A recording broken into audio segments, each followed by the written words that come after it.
Bonjour tout le monde, j'espère que vous allez bien, que vous passez des bonnes journées malgré le froid polaire qu'il y a en ce moment. Alors aujourd'hui je vais vous parler d'un livre que vous avez forcément déjà au moins vu en librairie. C'est obligé. Et quand je vous dis obligé, c'est obligé. Alors, il s'agit de Pars avec lui de Agnès Le Digue.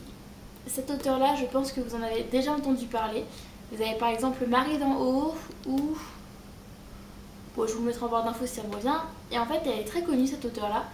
Et pareil que pour la semaine dernière avec Virginie Grimaldi, oui c'est bien ça, Grimaldi, j'avais un peu peur de me lancer parce qu'en fait quand on entend trop de bonnes critiques sur quelque chose, au bout d'un moment on se dit j'ai être déçue. Et en fait ce livre là, alors il faut que je vous raconte la petite histoire parce que ça me fait toujours rire. En fait, dans ma famille, quand je demandais par exemple pour Noël ou pour mon anniversaire, quand je demandais des livres, on me disait toujours non. Parce que te connaissant, tu vas l'avoir fini en 1 heure et du coup c'est pas un cadeau. Dans le fond, ils avaient pas tort. Mais c'est juste que moi, en fait, c'est le seul truc qui me plaît vraiment dans la vie, vous le savez, c'est même pour ça que j'ai créé cette chaîne YouTube, c'est de lire des bouquins.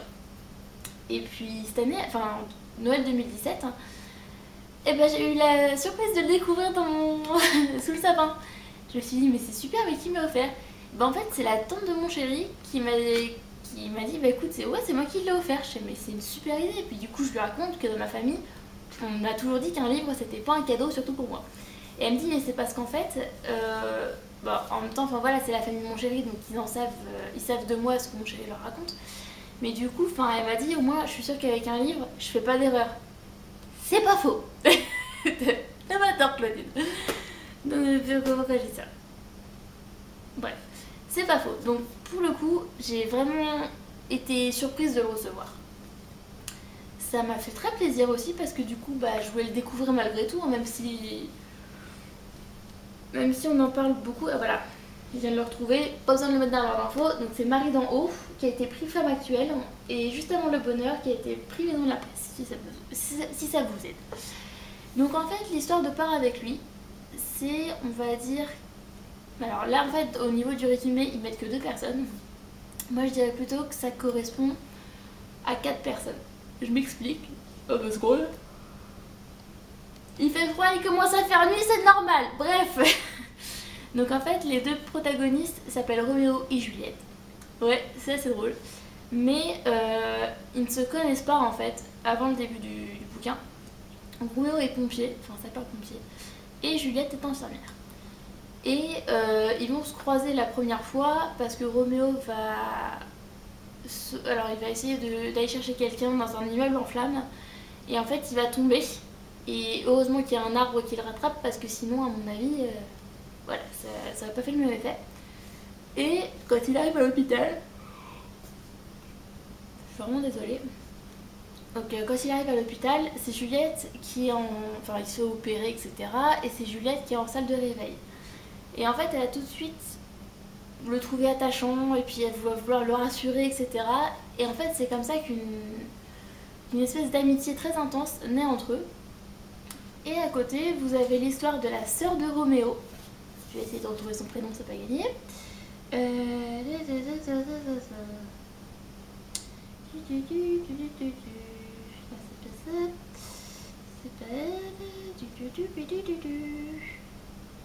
Vanessa, voilà.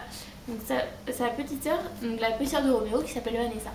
Et elle en fait, on va la rencontrer parce qu'en fait à la base, il n'y a plus que eux deux en fait, il n'y a plus que Roméo et Vanessa, il n'y a plus personne d'autre.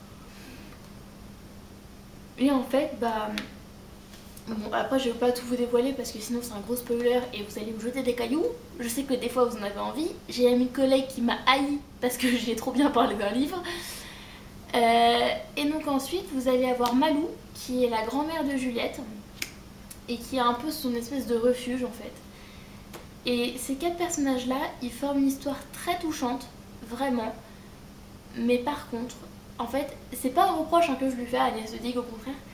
C'est juste que, sans déconner, le copain de Juliette, elle a pris exemple sur qui exactement? Enfin, plutôt son mari. Non, parce qu'en fait, ça m'arrive très peu souvent. Il n'y a qu'avec les livres de Gilles Le Gardinier que ça me fait ça. Parfois avec ceux de Musso. C'est que le mari de Juliette, j'ai envie de le taper. Mais j'ai envie qu'il meure. Et je sais que c'est pas cool. Mais j'ai juste envie qu'il crève, cette espèce de blaireau. Parce qu'en fait, bon, je vous explique un peu la situation parce que ça va pas trop vous... Ça va pas trop enfin, ça va pas trop vous spoiler la suite de l'histoire. En gros, Juliette et son mari essayent d'avoir un enfant. Le seul souci, c'est qu'au bout de quelques années, voyant qu'ils n'y arrivaient pas, ils ont consulté et il s'avère que c'était du côté de Juliette qui avait un petit souci. Et en fait, depuis que son mari sait ça, comment on peut dire, sans être méchante, il la dézingue en fait tout le temps, en disant oui, t'as qu'à me donner un enfant, t'es bonne à rien, nan, nan. C'est comme... Alors j'ai vu une émission dessus en plus, un pervers narcissique par excellence. Et je vous jure que c'est un excellent spécimen, parce que pour que j'ai envie de coller des baffes et de frapper un personnage, c'est franchement qu'il y va très fort. Donc voilà, j'ai vraiment adoré ce livre. Bon, il y a des passages très durs, on va pas se mentir. Il y a des passages très tendres, il y a des passages mignons, il y a des passages un peu plus chocs. Je viens de me rendre compte qu'en fait, je viens de dire deux et deux qui font la même chose, mais c'est pas grave. Tout ça pour dire que voilà, j'ai vraiment adoré. Et en fait, on se rend compte que c'est aussi... Enfin, qu'elle écrit aussi une espèce de... La lutte en fait des deux personnages principaux pour être heureux. Je sais que c'est con de dire ça, et je suis désolée de l'avoir dit, mais malgré tout, ça reste quand même une espèce de combat pour être heureux, parce que lui, Roméo, il faut qu'il s'affranchisse du fait que sa sœur, elle devient grande, qu'elle va petit à petit pas s'éloigner de lui, mais qu'il aura plus forcément à la prendre en charge. Juliette, quant à elle, il faut qu'elle apprenne que c'est pas parce qu'elle est mariée avec quelqu'un que c'est forcément l'homme de sa vie, qu'elle a pu se tromper, que c'est possible. Malheureusement, il y a beaucoup de gens qui se marient très vite et qui ne se rendent pas compte que la personne qu'ils ont en face d'eux n'est pas la bonne. Donc en fait, voilà, c'est plein de petits trucs, et en fait, le personnage que j'ai trouvé le plus touchant là-dedans, c'est sa grand-mère à Juliette. Parce qu'en fait, elle est... Donc du coup, on a affaire à 3 générations quand même, donc à Juliette, à sa mère et à sa grand-mère. Et en fait, quand on voit la mère et la grand-mère, on se demande vraiment si c'est la mère et la... Enfin, si la grand-mère, c'est la mère de... Enfin voilà. Bref, on demande de qui tient son caractère, Juliette. Parce qu'en fait, tout ce qui se passe avec son mari, enfin entre Juliette et son mari, la grand-mère l'a vécu aussi, mais beaucoup plus intense. Pareil, je vous spoil pas plus. Mais en fait, elle a une façon de voir la vie de sa petite fille qui est trop mignonne. Et elle va vraiment essayer de lui ouvrir les yeux autant qu'elle peut. Malheureusement, elle ne pourra pas les ouvrir beaucoup, mais elle va essayer quand même. Donc vraiment, si vous avez ne commencez pas par celui-là. Je suis désolée si je n'arrête pas de bailler. Non, en fait, je vous conseille de ne pas commencer par celui-là. J'ai pas lu les autres, mais si vous n'aimez pas pleurer devant un bouquin, c'est pas le bon bouquin. Attendez, qu'est-ce que je viens de dire? Si vous n'aimez pas pleurer devant un bouquin. Enfin, si vous n'aimez pas pleurer, franchement, ne commencez pas par celui-là. Commencez par celui que je vous ai présenté la semaine dernière, hein, ça ira beaucoup plus vite. Mais vraiment, celui-ci, il est poignant, il est très fort, un peu dur parfois, mais vraiment, je l'ai adoré. Parce que c'est criant de vérité, en fait. Tout ce qui se passe, c'est criant de vérité. Les pompiers, ils sacrifient, entre guillemets, leur vie pour nous tous les jours. Ce que vit la sœur du pompier, enfin de Roméo, malheureusement, ça arrive à beaucoup d'adolescentes. Ce que vit Juliette, ça arrive à un nombre incroyable de femmes à travers le monde. La grand-mère, elle aussi du coup, mais ce qui se passe à la fin, c'est mignon quand même. Donc vraiment, comme je vous dis, c'est criant de vérité, c'est parce que ce sont des situations auxquelles on peut être confronté. C'est pas que de la fiction, parce que parfois on se dit non mais là c'est trop gros quand même, ça peut pas arriver dans la vie. Si, je vous assure, il y a des femmes qui se font violer, il y a des pompiers qui meurent au travail parce que c'est leur métier. Ouais, désolée de vous spoiler, mais je suis obligée. Par exemple, Vanessa, elle se retrouve à être obligée d'avorter à 14 ans. Je suis désolée, ce sont des choses qui arrivent et ça, on ne prend pas suffisamment en compte.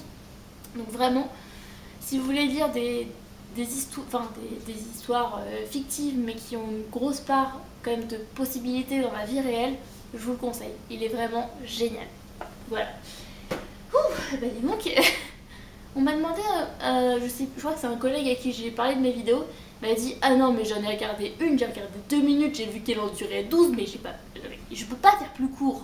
J'ai essayé de faire plus court, je vous jure, mais j'ai l'impression que sinon c'est pas naturel et que je me censure trop. Donc si vous trouvez que mes vidéos sont trop longues, d'ailleurs si vous la voyez jusqu'ici, c'est vraiment que vous êtes courageux.